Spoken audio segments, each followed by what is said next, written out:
The annals of history are replete with tales of grand ambition and the clash of empires, stories of strategic brilliance, brutal conquest, and the intricate dance of diplomacy and destruction.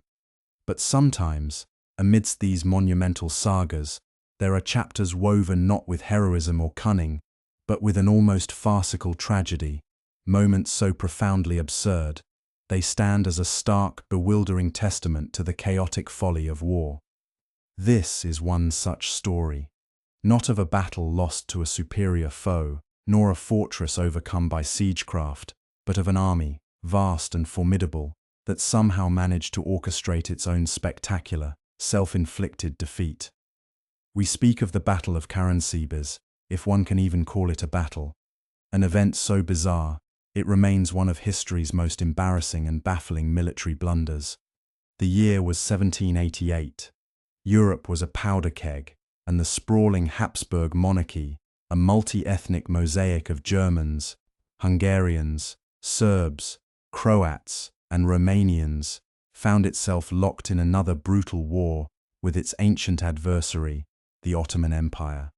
Emperor Joseph II, a man of Enlightenment ideals yet burdened by the realities of military command, led his formidable army into the Banat region, near the town of Karansebes, in what is now modern-day Romania. The tension on the frontier was palpable, thick with anticipation of a brutal clash, and perhaps even thicker with the inherent mistrust and language barriers within the emperor's diverse forces.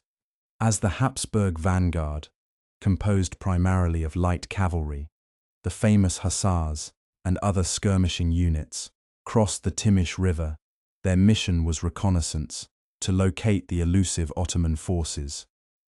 It was a dark, late summer evening, and the air was heavy with the unknown. Our protagonists, in this unfolding drama, were not generals, but weary, thirsty soldiers. What began as a mundane search for the enemy would quickly spiral into an irreversible descent into madness. Two hussars riding ahead stumbled upon a camp of Romani people. What they found was not the Ottoman enemy, but a supply of schnapps, a potent local brandy. They bought it, they drank it, and soon other units, particularly infantry, arrived, demanding their share. In the grand tradition of weary soldiers and cheap alcohol, a heated quarrel erupted. Shots were fired. A minor altercation, fueled by drink and frustration, suddenly ignited the fuse of a powder keg. And then, chaos. Total, absolute, incomprehensible chaos. In the pitch-black night, with the first shots echoing, someone, no one knows who, perhaps a Serbian soldier, screamed, "Turci! Turci! Turks!" Panic, like a sudden fever, swept through the ranks. Officers, struggling to restore order, shouted commands like, "Halt! Halt!" But to those who didn't understand German, the sounds were chillingly similar to Allah, Allah, Allah, the battle cry of the Ottoman enemy.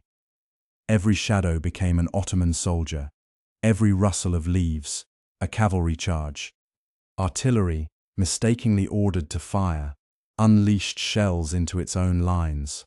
Cavalry units, convinced they were being ambushed, charged headlong into their own infantry, trampling comrades underfoot. The Emperor Joseph II himself, caught in the unfolding nightmare, was reportedly thrown from his horse. Thousands of men, gripped by terror and a profound misunderstanding, were consumed by the battle against an invisible foe.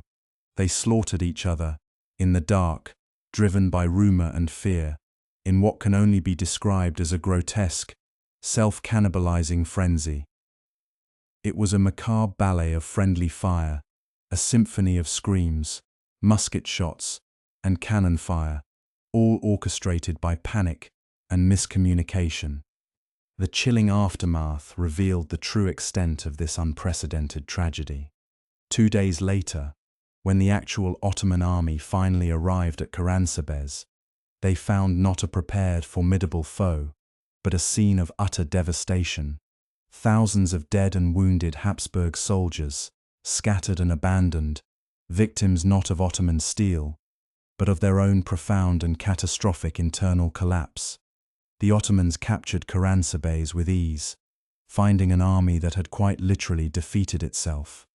The Battle of Karansebes stands as a stark, almost comedic illustration of how the very mechanisms designed for war, discipline, communication, and cohesion, can spectacularly unravel under the perfect storm of human fallibility.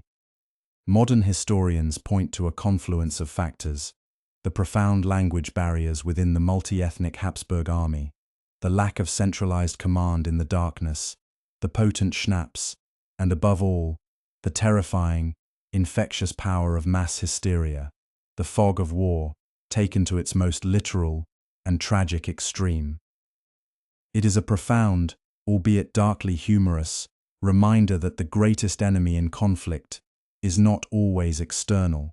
Sometimes, the most potent opposition, the most devastating force, can be found, or rather, conjured, within. Humanity's capacity for self-destruction, it seems, knows no bounds, even, or perhaps especially, when the enemy is a phantom.